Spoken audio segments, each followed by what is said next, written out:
All right, folks, thanks for being here with us again today. We have Dan Hall, who is a candidate running for Santa Monica City Council. Thank you very much for being here. We appreciate your time. Why don't you take a couple minutes and tell folks who you are and why you're running for office? Great. Thanks, Matt. Appreciate the opportunity to come and chat with you today and get our message out there. So, my name is Dan Hall. My pronouns are he, him. I am a business person. I am a renter in the Mid City neighborhood of Santa Monica. I'm an Army veteran, and I'm currently serving as chair of the Santa Monica Peer Board.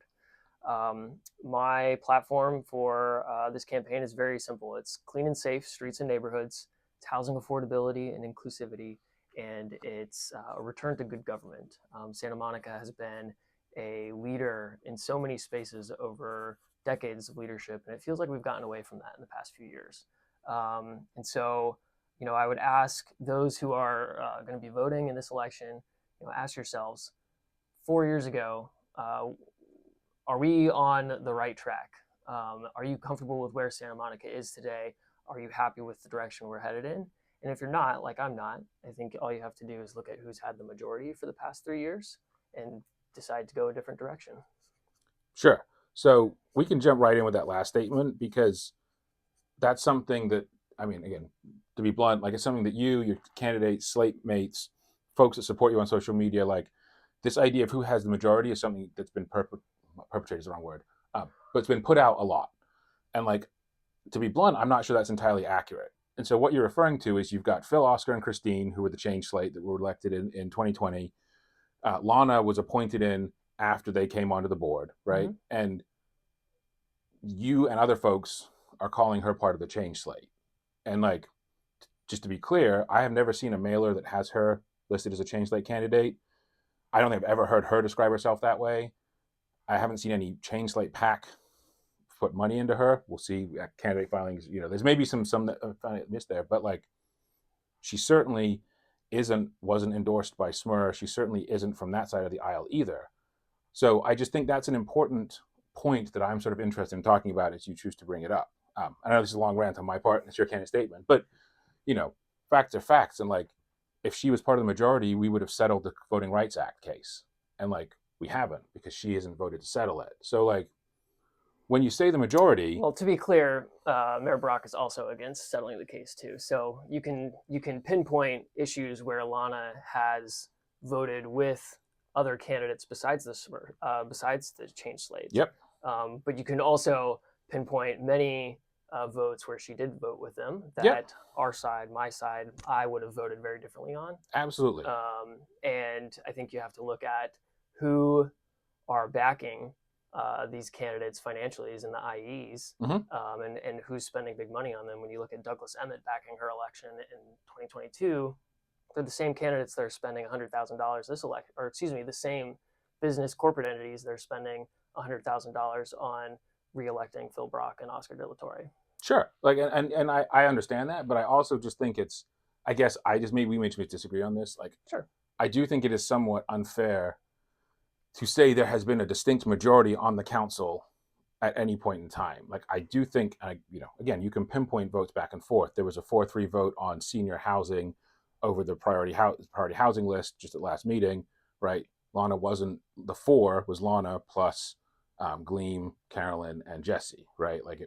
So I guess that argument is something that I think is interesting to me that you guys are pitching, because it again, it just doesn't ring entirely true to me. I get where you're coming from. She certainly, I think, has voted probably more. If you were to put all of the 4-3 votes on a chart, I think she's more on one side than the other. But I also don't think it's an automatic majority for Phil and Oscar as they try and do stuff and get stuff done.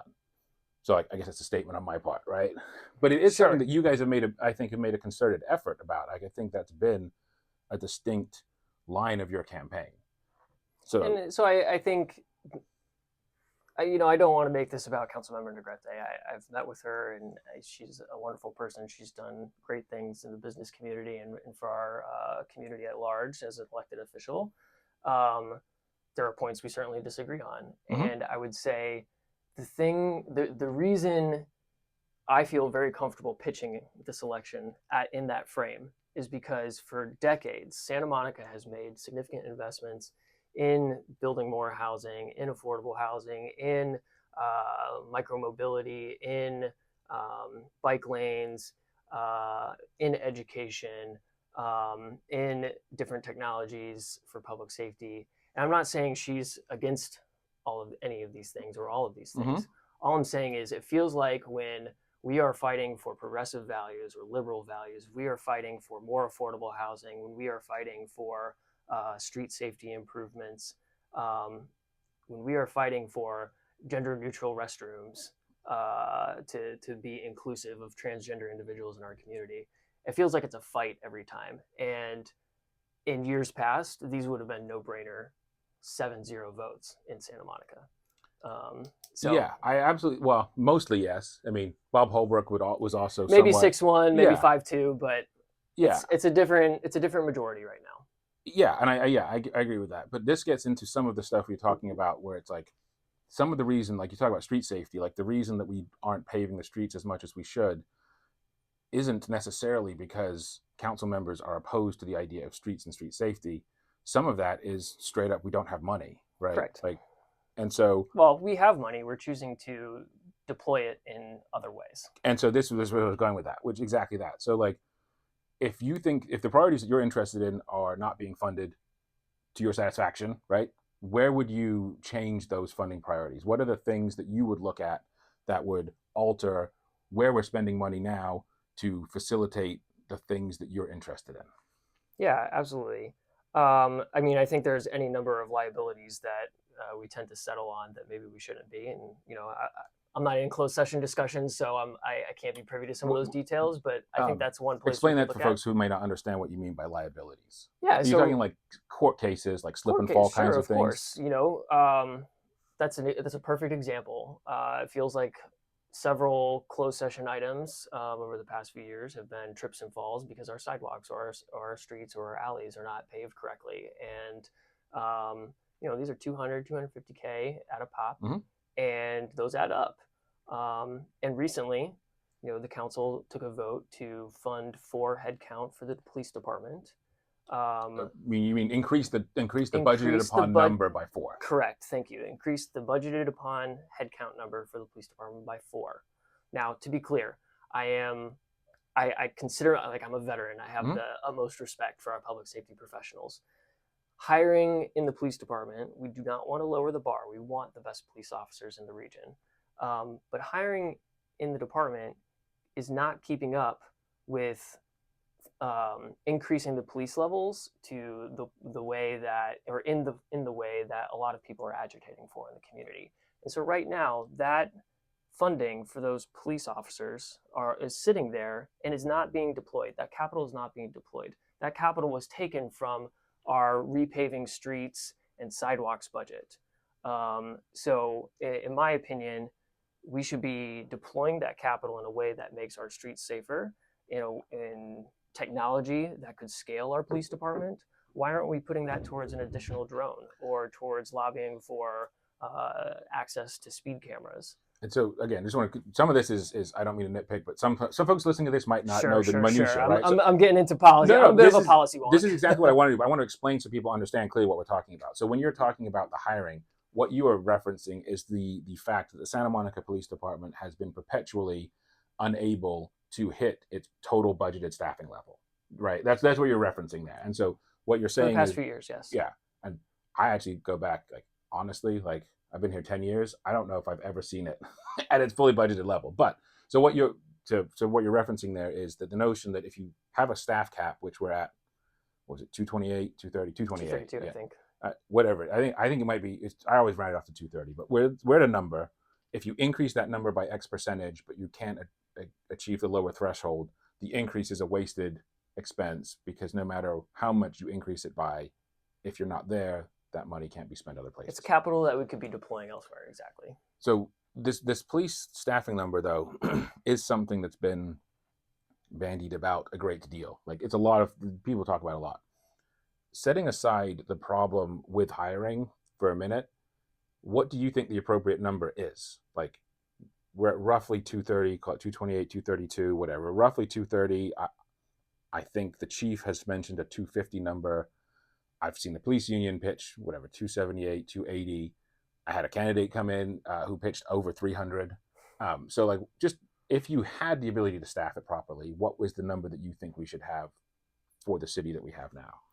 Yeah, so I think there's a couple of considerations that we have to remember here is yes, we have 93,000 residents. We're a daytime population of some estimates 400, half a million. And so we should be calibrating somewhere in between there, right? Mhm. When we're thinking about appropriate staffing. Uh, I'm not going to commit to a specific number, but what I do and will tell the public is that, I'm going to listen to staff. I'm going to listen to our police chief. I'm going to listen to our city manager and take all of these inputs in when making that decision and also take a realistic look at what we can do.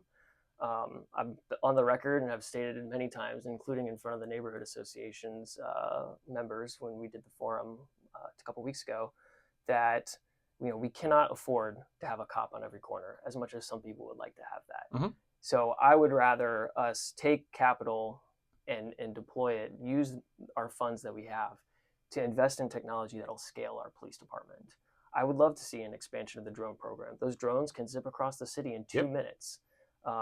It provides greater situational awareness for a police officer when they are coming into a scene, coming into a potentially dangerous situation.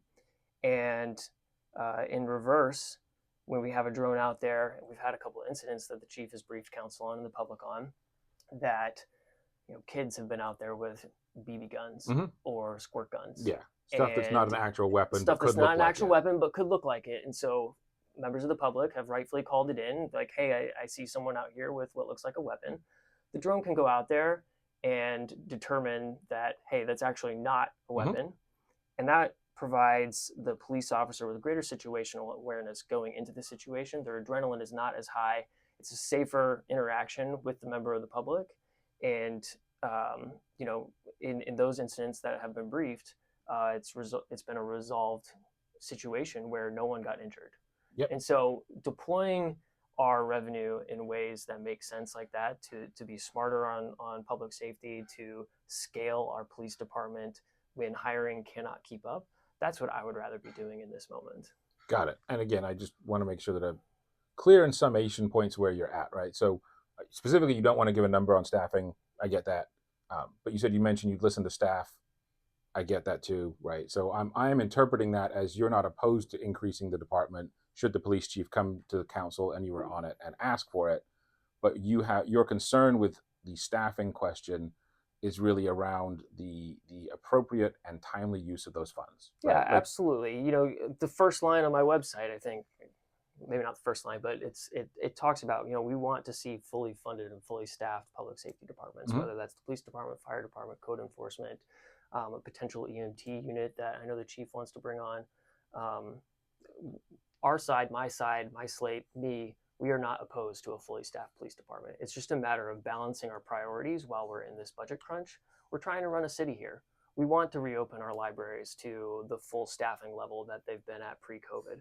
We want to continue funding our public schools so that residents can use the playground spaces, open parks, and so that our children have the ample opportunity for a great public education.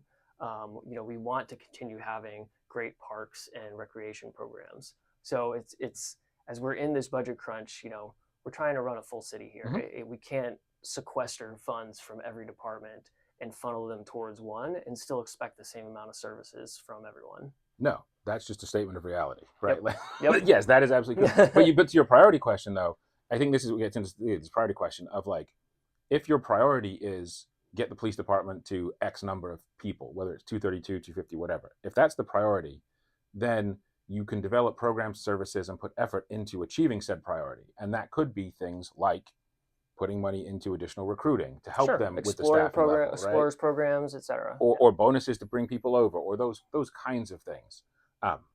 And so, as a candidate, I guess, when I'm trying to get at your priorities, I'm not picking up from you that your number one priority is necessarily boots on the ground. It's public safety. I'm not saying that's your number one priority, but like you have a priority for public safety. Yeah, But I think that's I'm fair. not picking up from you that the focus of that needs to be officers, regardless of what we're budgeted for now. Because if it was, you could talk, you or other candidates could talk about reprioritizing things specifically into the officer pool. You are more interested in these other kinds of public safety initiatives, like you say, speed cameras, traffic cameras, license plate readers, drone program, all that kind of stuff. And I just want to be clear on that because it is such an issue that all the candidates, like everyone's bringing this up, everyone. Of course. And so I want to make sure that I am understanding the nuances between the candidate positions, Yeah. both on the big scale, because we do have two very divergent slates, but also individually, right? Because there are nuances between slate members too. Of course. So that's all. Only reason I'm reiterating this several times is the nuances, I think, matter. I mean, they'll make a significant difference come December when we have a new council. Yeah, and just to put a cap on it, my main priority is not lowering the bar in the candidate and the quality of candidates that we get for Sure. our police department. I am okay with slower hiring if we are getting the top quality police officers. And I think we continue to do that because we have agreements with our police union and we are known to have a great police department and we are able to attract the top talent. I refuse to lower the bar on the quality of candidates that we get. And I would never invest in any sort of programs or give any policy guidance that would potentially lower that bar. Got it. So sticking with the priority question here for a second. So again, everyone's talking about crime, homelessness. These are the topics du jour. And honestly, like I say, there's nuances between candidates. It's not that there's wild disagreements. There's nuances. And one of the things that I think is interesting when we talk about these nuances is everyone pitches ideas that are, roughly speaking, similar. Like everyone wants to have the drone program expanded. Like it's just like everyone sort of coalescing on these things. It's one of the questions I come back to, which you have alluded to earlier in this, but it is one of the questions I'm asking everybody, which is like, if the answers to these are so abundant to everybody, why haven't we done them already? Like, what's the holdup? What's the holdup? Like, why haven't we implemented a program, a policy, a procedure, if it seems to be universally accepted as that's what we should be doing? And then in terms of the police department, this may be, you talk about the drone program, right? Like low-hanging bar, right? Like seems really easy to expand that if that's what we want to do. Do you think there are perhaps more policy disagreements than I am seeing on the council? Do you think it's a lack of competency on council members? Is it political will? Is it a lack of leadership to just drive these things home? Like, if the answers are so abundant, why haven't we pursued them?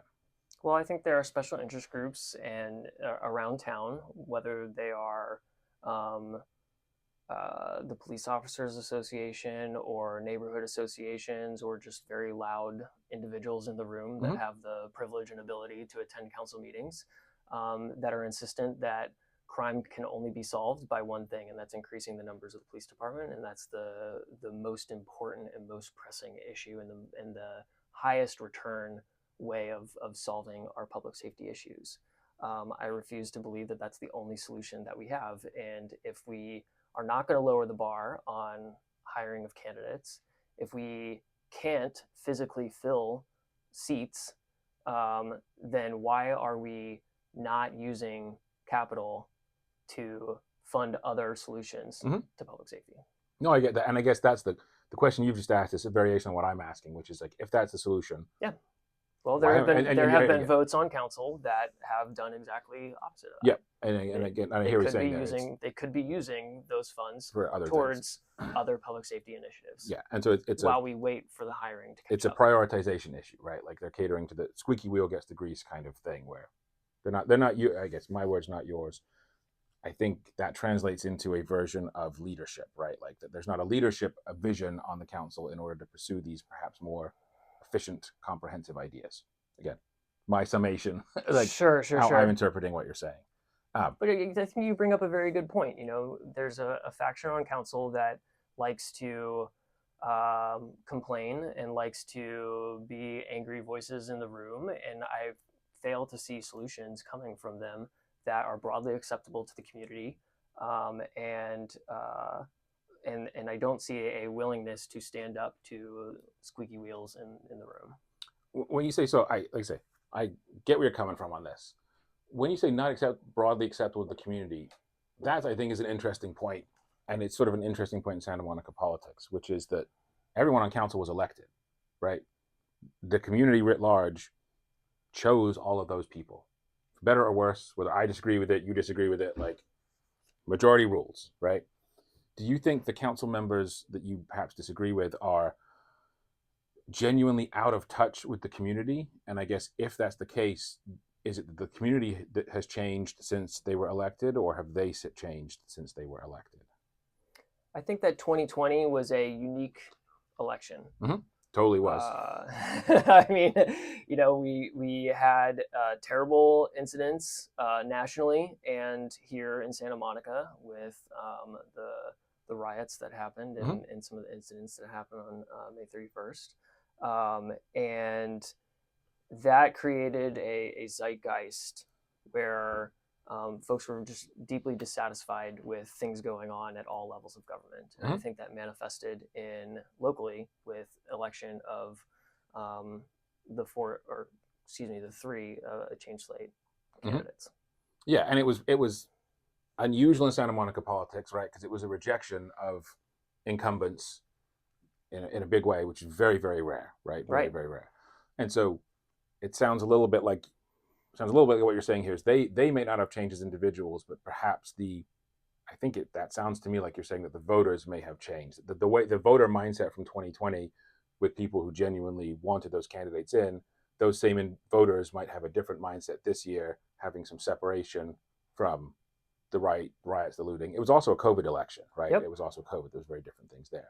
Well, I think the voters were deeply dissatisfied, and in moments like that, I think change is warranted. And right now, I think the voters are deeply dissatisfied again. So I would ask, who's been in charge? Who's been in charge for the last 3 years? I know we have disagreements on what that might mean, but I think if voters are dissatisfied, and decades of policy have kept this community economically diverse to a certain extent, especially for a beach town, though. Economically diverse, racially diverse, investments in affordable housing, investments in protecting rent control. Who were the candidates? Who were the institutions? Who were the interest groups that brought that legacy of progressive policies to this community that have set us on a track of remaining affordable and inclusive? And if you're deeply dissatisfied with the fact that public safety feels, or there's a perception of public safety being lesser than it was pre-COVID, I just asked the voters to look who's been in charge for the past 3 years. And so picking up on the point you made there about this legacy of Santa Monica's legacy, right?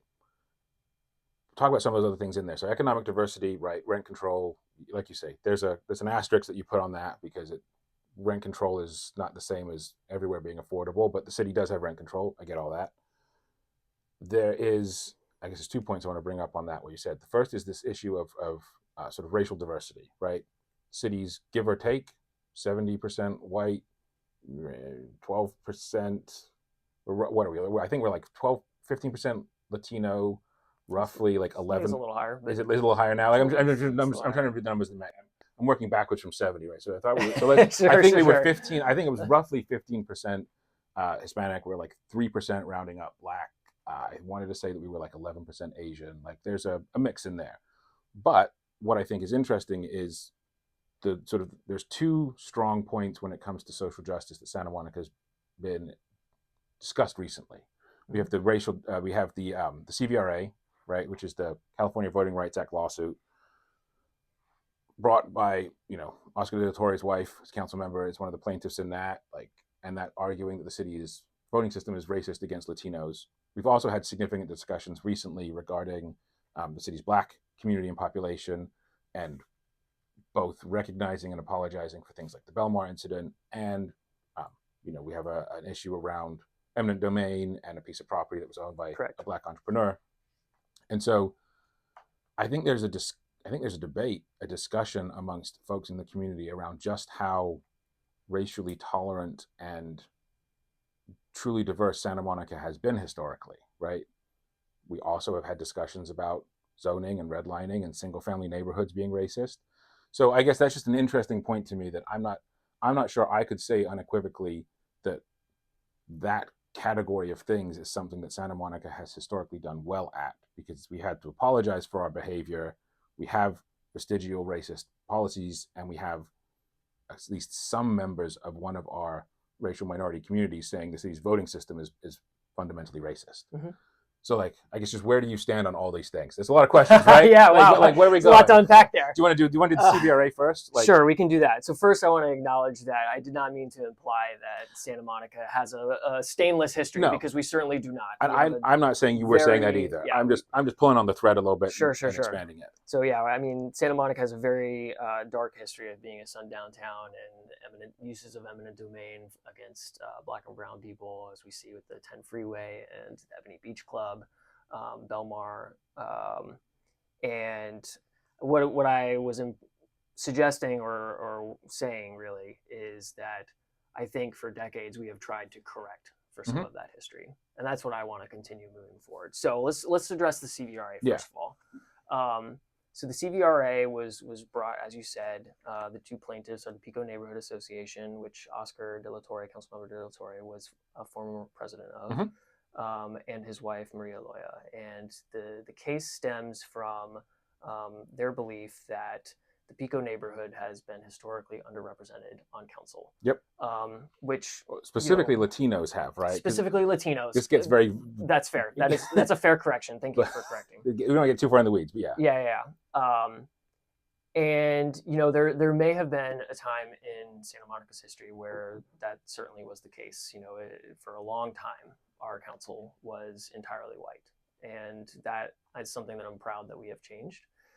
If you look at the makeup of council over the past several years, it has had a significantly increased number of women, number of Latinos, number of Pico residents, and I think those are all great things.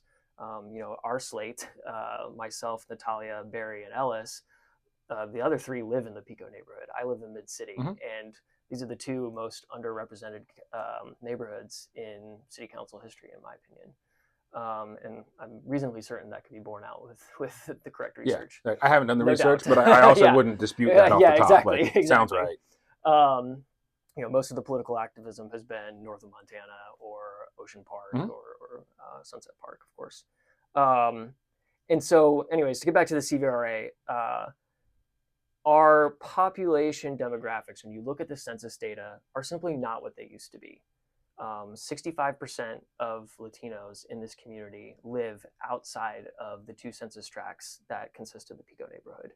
And so when we're looking at the maps that the plaintiff has suggested, effectively what we're doing is carving out one district around the Pico neighborhood and cracking 65% of Latinos into majority white districts. And so when you look at the Pico neighborhood specifically, it is not even 30% Latino anymore.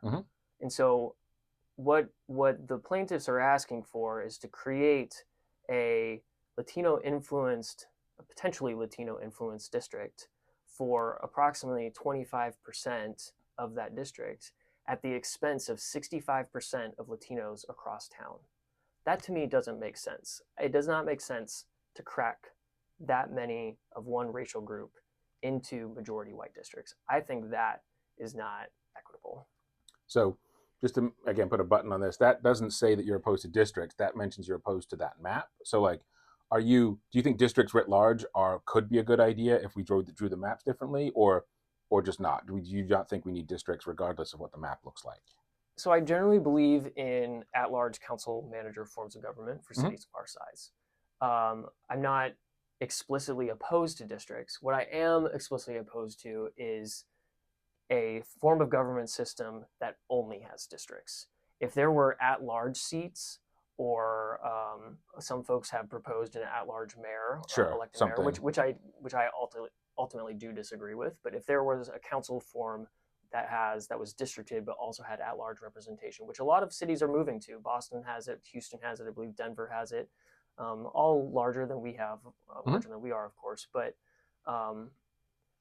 I don't think that unless we have some form of at-large representation, we are going to crack our racial minorities in this town into majority white districts, and that is not something I support. Got it.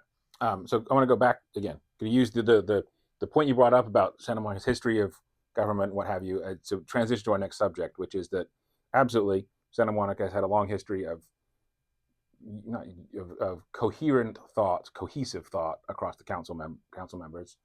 We also have a long history of rampant homelessness. Like those are all, you listed a bunch of good things that have come out of that, like Harry Shearer, home of the homeless. Like homelessness has been a thing here almost since rent control, like pretty much since rent, right? Like rent control didn't start it, but like it's a long part of Santa Monica's history too.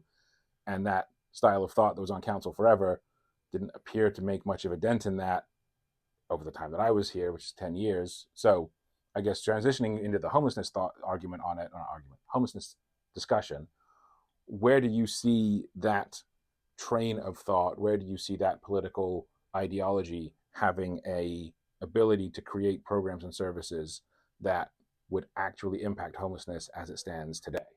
Yeah, I love this question. Thank you for asking and thank you for framing it that way. Um, in my mind, it's a question of moving forward or moving backwards, and I'm firmly on the side of moving forward. I think that for too long, the pro housing movement has been split across different factions, not just here in Santa Monica, but across California, Mm-hmm. across the nation. And what you're seeing over the past few years, especially here in Santa Monica with the election of Jesse Zwick and Carolyn Terosis, and the way council members like Ted Winter or Gleam Davis or any number going back a few years have been pro rent control, pro affordable housing, and also pro building more where it makes sense. And when you look at the leading causes of homelessness and our unhoused crisis here in California, the University of California, San Francisco Benioff Institute said that in a very recent study that unaffordable rents are the number one, or is the number one reason. Unaffordable rents is the number one reason for homelessness in the state of California.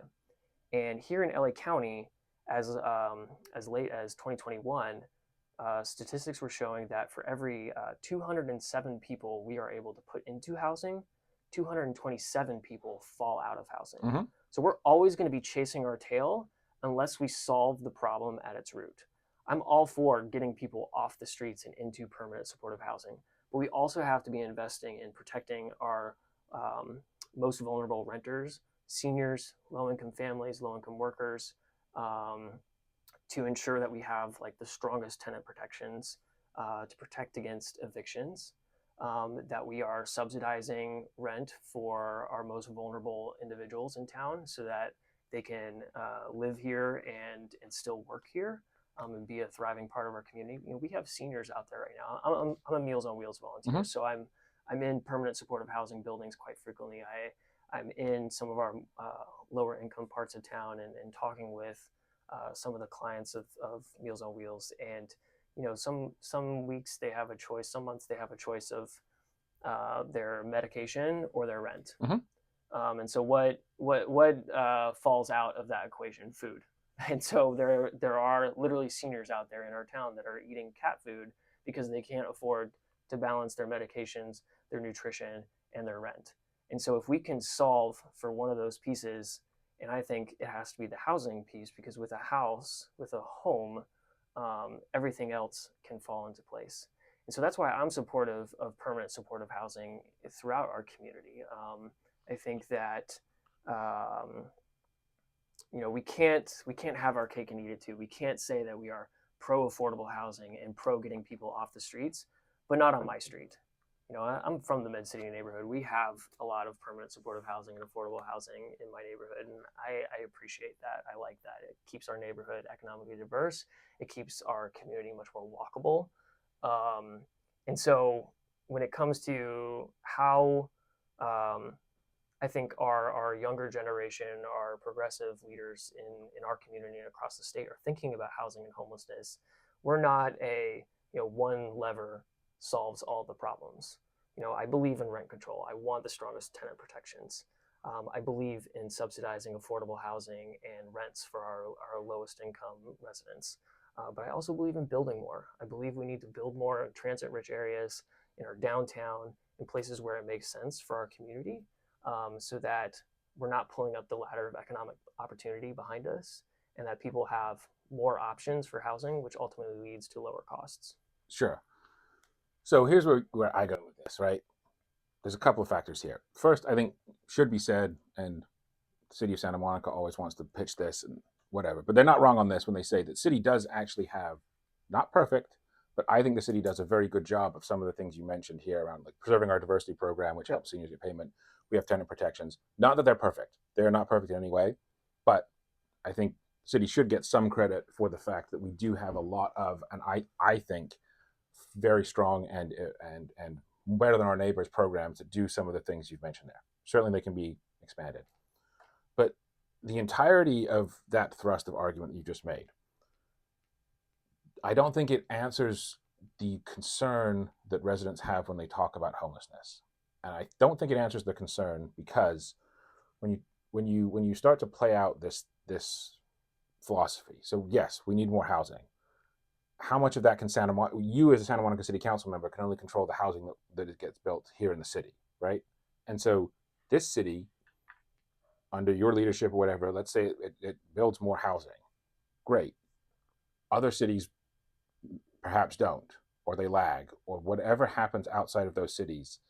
And the more housing that you build here, to your point around more people falling into homelessness than being taken out of it, this housing first approach doesn't seem to address the I guess the concern, the belief, the feeling that Santa Monica makes itself a magnet for homelessness.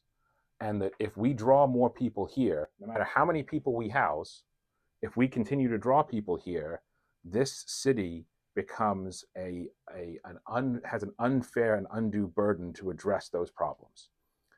And I'm not saying that housing wouldn't help, but it does seem to be, I think there's a legitimate question there, which is that how many housing units, affordable for the recently homeless or otherwise, should this city produce? And how should this city respond to a need to house and cater to individuals who travel here to this city? Like, I think that's a valid question to be asked, right? And you look at the impacts on other services, right? 2/3 of our arrestees are homeless. I look at all those reports; they almost never start in Santa Monica, right?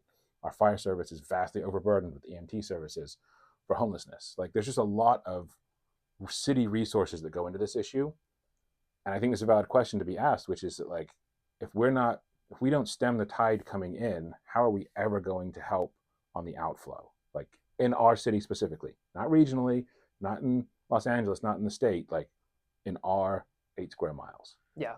Well, I think that's a disingenuous framing at the end, and I'll get to that in a second. Mhm. But you mentioned the POD program, Preserving Our Yep. Diversity, and you mentioned some of the tenant protections, particularly the ones recently passed in January that Councilmember Terosis led.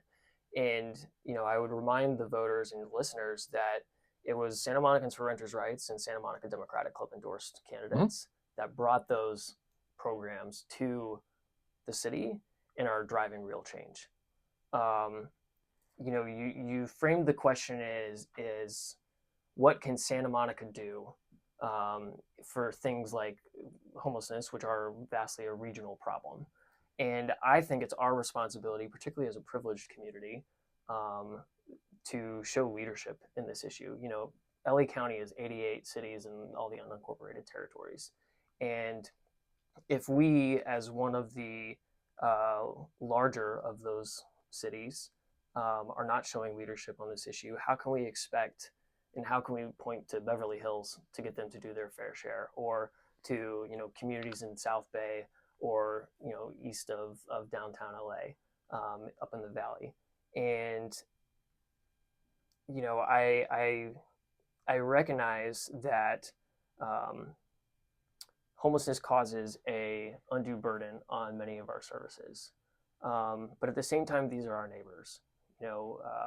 Whether they came here on a week ago, or whether there's a unhoused individual on my street who has been there for a couple of years now, and I consider him my neighbor. I look out for him on the street. He does have some mental health issues, and we're doing everything we can as a city, and I think we should continue doing everything we can to engage with these people and engage with our neighbors and bring them into solutions like permanent supportive housing. I think the distinctions between myself as a candidate, my slate of candidates that are backed by SMER and the Dem Club, as opposed to the incumbents, is that we're actually out here advocating for solutions that are proven to work. We're not just arguing and being an angry voice in council chambers. we're the side that's actually bringing solutions to the table. And so, we want to expand the pod program. We want to expand tenant protections. A couple weeks ago, the incumbents banned blankets and bedrolls. How is that going to solve our homelessness crisis? All they want to do is push unhoused individuals out of Santa Monica into another jurisdiction. And that shell game is not going to solve any of our problems. I think one of the key distinguishers between our side versus the incumbents is we already have great relationships with regional partners. We have relationships with elected officials in Culver City, in West Hollywood, the county supervisor. Like, the county supervisor has endorsed me because she believes that I am someone who will be able to work with other jurisdictions to solve a regional problem with a regional solution. The incumbents don't have those relationships with elected officials in the same way. They continually fight against county policies that the city has no control over, and that to me reads, we're going to stick the middle finger up at our county supervisor. So how can we ask for services from the county? How can we leverage relationships like Councilmember Terosas has, or that our slate has with county leaders, with other local leaders, if we're also trying to push our problems into their jurisdictions? That doesn't make sense to me. No, so that doesn't answer the question. I get that. I'm not going to nitpick that, but it doesn't answer the question that I was getting at. So let me rephrase it, and let's see. Perhaps maybe I wasn't clear, or maybe you're dodging it. We'll see. Do you think Santa Monica makes itself a magnet for homelessness? Do you think we draw people to our city from other areas, specifically because of the kinds of services that we provide for homelessness? Barry tells this great story where outside of the offices of the Santa Monica Black Empowerment Association, there's an unhoused individual. He's a Black man. And Barry went out and offered him connection to services and, I believe, a little bit of cash and maybe some food. The thing that from that story that really stands out to me is he asked, where he was from and why he was here. And he goes, oh, well, I'm from Los Angeles. And Barry's like, oh, okay, well, why are you in Santa Monica then? And the guy said, because I feel safe in Santa Monica. Mm-hmm. I can sleep here and not get harassed. And I can sleep here and not fear for my life. I think that's a great reputation to have. I think that we, as an inclusive and welcoming community, should provide the sense of safety to everyone, and not just our homeowners or our renters or our business owners, but literally everyone. Do I think that the amount of services that we provide are a magnet? Look, that's an age-old debate that I think is playing out nationally and regionally and in LA. I don't have the answer to that. What I would say is I'm willing to continue to fight for solutions that we know work and we've seen work, because we now see our homeless count numbers going down. And it's because we've implemented solutions to protect renters, to subsidize rent for our lowest income renters, to provide housing solutions to get people off of the street. I'm not someone who believes that housing is the only solution to this. Obviously, a lot of our unhoused have mental health problems or drug addiction problems, but study after study after study shows that if someone who is facing these problems has a safe roof over their head, they are more likely to stay connected with the services they need to get their life back on track. Sure. So I guess it's not quite a dodge, because you said outright you addressed the question to a point, right? I'll say point blank, I think the answer to that question is yes. And here's why I say that. I spent 10 years across the street from the city's largest provider of homeless services. And I literally watched people go and take the services and then commit crimes on my block. And then I know those people then left the city afterwards. Like, I spent 10 years watching this cycle of folks come in, take services. Not all of them committed crimes, but I literally watched the guy, because I could also see the train station. And the train isn't the reason homeless folks travel here. That's correct. Bullshit. People will get here how they get here. The train might be currently the most convenient method, sure, But if And you take steps are being taken to address that as well. yeah, but I'm saying even if you took the train away, folks are still going to cut. Folks would ride the bus. They'd find it. We literally watched the woman who someone had paid a taxi for her from downtown, and we talked to the taxi owner. We watched the taxi dump her, and the taxi driver say she'd been paid from downtown. So like the train isn't the problem, but having the services where they are, at the corner there of Fifth and Olympic, like we watch people come from the train, go to the services, take them, use them, clothes, fooding, whatever. We would then watch those people for a couple of weeks because they were on our street and we had to deal with them. And then they'd get back on the train or they'd disappear or they'd move on. Like we watched the services draw people in. And again, anecdotal, but it happened to us a lot. I watched people who took the services try to beat a man to death in front of me. I watched a woman die who was taking those services. Literally, we went out there and were rendering first aid and she died at our feet. Guy took services and then came and stabbed our security guard. Guy took the services, watched him get a change of clothes, and come and try and set fire to my office. There's no question in my mind, and I'm just one person, there's no question in my mind that the placement of those services radically increased the amount of crime and the amount of degradation on the block. The amount of times we had to step over human poop is astronomical. The building next to us got taken over by squatters. There's hundreds of pounds of trash. Like, so that's where part of the reason I asked this question is my anecdotal experience says when you provide services, you absolutely draw people to them, and that a certain percentage of those people, not everybody, but a certain percentage, have a massive detriment to the city. So let's talk about that not everybody piece. Right, because I fully grant it's not everybody. I'm not. I want to be clear. I'm not sticking my head in the sand on this, but and I certainly appreciate the anecdotes you're bringing here because they're real, they're true. You know, I've seen the reporting on it. I walk past that block constantly, and yes, services are there, and thus unhoused individuals go there. My question becomes, what percentage of people who are served there are committing these crimes, and is there something that we can do to prevent those edge cases when the vast majority of people who are going there are going through the programs with good intent and trying to get their life back on track?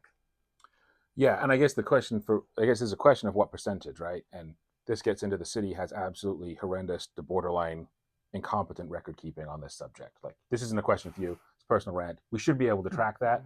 We legitimately can't because the city has literally failed to maintain the documents they're supposed to maintain on it because I've tried to get access to them. So we can't actually answer that question. We should be able to.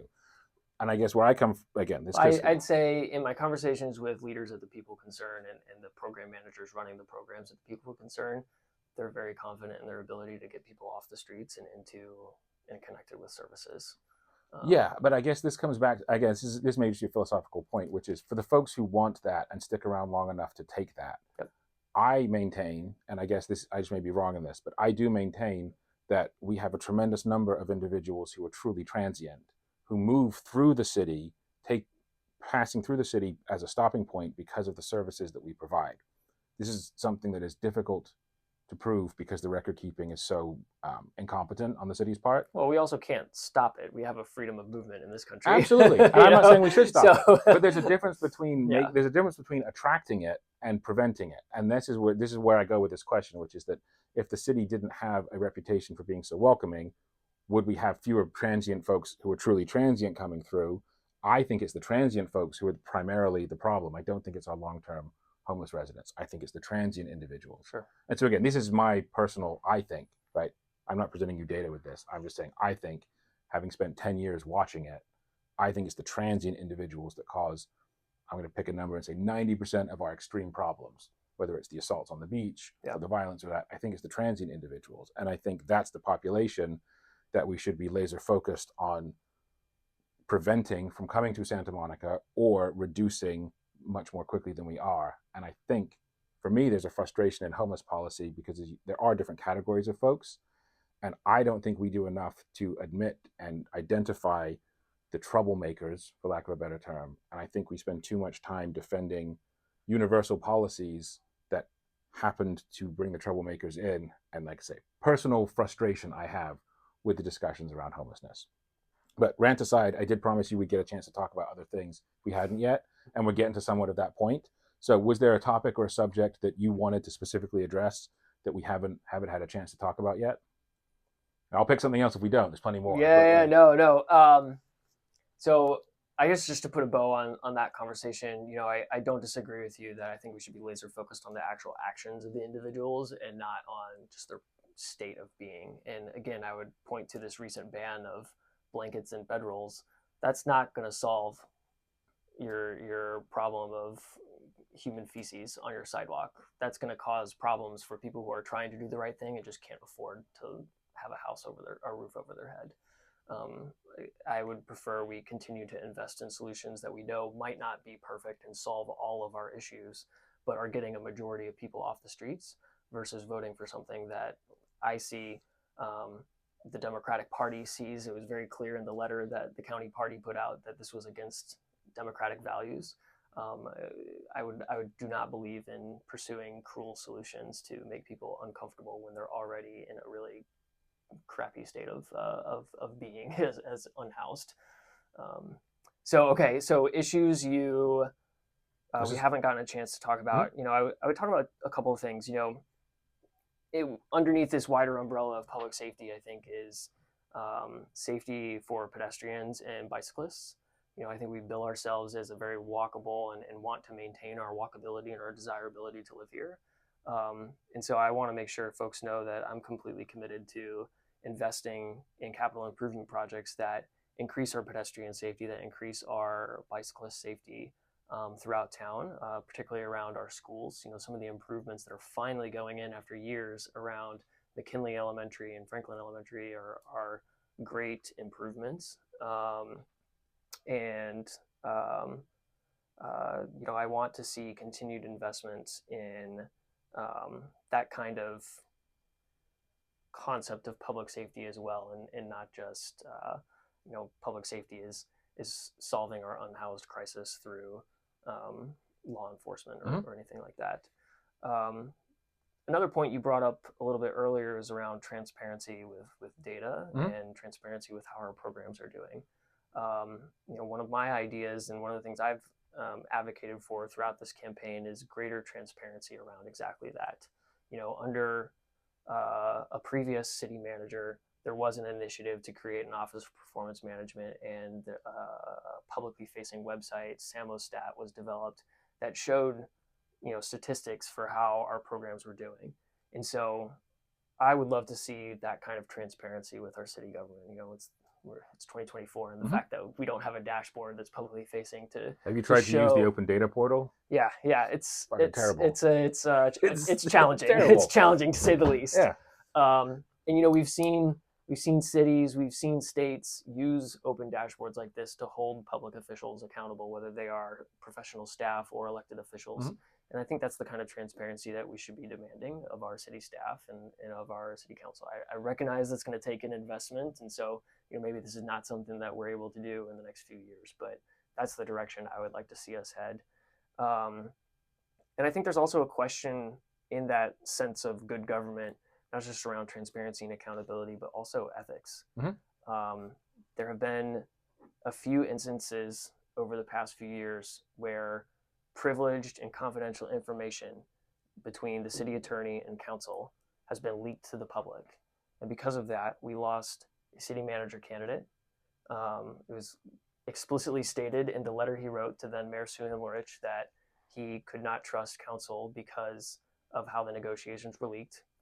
And just to be clear on that, Renee Bobadilla told me explicitly that wasn't what he was referencing. Like, very explicitly, and I understand, again, your slate has said that, and people on social media want to, I can only react to what the public letter says. I understand that, but I'm telling you that I spoke with him personally. I spoke with Renee Bobadilla, who specifically said his withdrawal from the process wasn't because of his name was leaked. He, in his own words, was very explicit to me that what he was referencing in that letter was the city of Santa Monica's announcement of his name before securing a contract with him. Like, I'm not saying those leaks didn't occur. Those leaks absolutely occurred. They absolutely did. I'm just saying that I spoke to Renee Bobadilla, and he explicitly told me that his withdrawal wasn't because of the leaks. Okay, that's new information to me. Regardless, like you said, the leaks occurred. They absolutely did. And whether that was the cause of his withdrawal or not, I think doesn't matter. Confidential, privileged information was leaked outside of closed session, and I think that that is a absolute massive problem. It's a betrayal of the public trust. It's unprofessional, and it doesn't speak to the kind of character that we should have in our elected leadership. And the fact that twice now that has happened, once with the city manager candidate Renee Bobadilla, and once this past summer, which as a member of the public, we have no idea what it was about. There were any number of negotiations going on at the time that involved We only know taxpayer that dollars. occurred because there was a report that was said this has occurred, but it didn't Correct. give us any details about what. Correct. It just said it has. So the city manager, this is all public information from that council meeting. The city manager allegedly emailed all of council, said that someone had leaked closed privileged information, broke attorney-client privilege, and that whoever that was needed to stop. And twice now, Councilmember Davis has brought an item to investigate these leaks, determine who it was, and determine how to address them. And twice now, by a 4-3 vote, council has chosen to not investigate themselves. Yep. And to your point, again, you say what you want about Lana, like she did actually change her mind on the first one of those. Like initially she said investigate it, and then she changed her mind to be the 4 and the 4-3 that torpedoed the first investigation. Correct. And I get that council members and council can be more productive if they are collegial, but I also think there's a level of trust that the public needs to have in their elected officials. And when that trust is broken, it should be investigated. And the fact that they have denied investigations both times reeks of cover-ups and reeks of the kind of character that I don't want to see on our council. Got it. Cool. And as I say, time is a ticking, so we can go on a bunch of topics, but we're approaching our limit. So do you want to take a couple minutes or some time and sort of give your closing statement, pitch yourself to folks one last time? Yeah, thanks. So like I said before, I'm a business person. My partner ran a small business for several years. He was a restaurant owner. So I understand the needs of small businesses, but I also understand how we can hold large corporations accountable. I'm a renter. I'm an Army veteran. I served in Iraq and Kuwait and South Korea. And as chair of the Santa Monica Pier Board, I'm leading a work stream to align our mission, vision, and values and provide leadership for the business community there in Santa Monica Pier. My platform is very simple. Like I said at the beginning, clean streets and safe neighborhoods, housing affordability for everyone, inclusivity, and a return to good government. The reason I got involved in politics and the reason I want to be involved in politics is truly that North Star of inclusivity. I'm a gay veteran, so I started my service at West Point when Don't Ask, Don't Tell was the policy. And so I navigated my coming out journey in a very tough environment where I was afraid. I couldn't tell people. I couldn't work through my struggles with anyone. And when that policy was lifted and I came out, I had some incredible leaders who were allies to me in that moment and in moments where people were discriminating or saying, frankly, vile things. And I do this work to pay those leaders forward. I do this work because they showed me the kindness and allyship to myself when I needed it. And I know that I want and feel a duty to provide that for communities in Santa Monica, in our region, to lift up their voices and lift up their needs in ways that aren't currently being reflected. And that inclusion means, concrete policies like expanding our preserving our diversity fund. It's providing those tenant protections for our lowest income renters and most vulnerable renters. It's protecting our kids on their way to school. It's ensuring that our folks who are unhoused have paths to become housed, to get the treatments that they need. That's the kind of inclusivity that I am fighting for and want to bring to the city council and to Santa Monica. Got it. Cool. Well, thank you for coming in today. I appreciate your time. Yeah, thanks, Matt. No problem.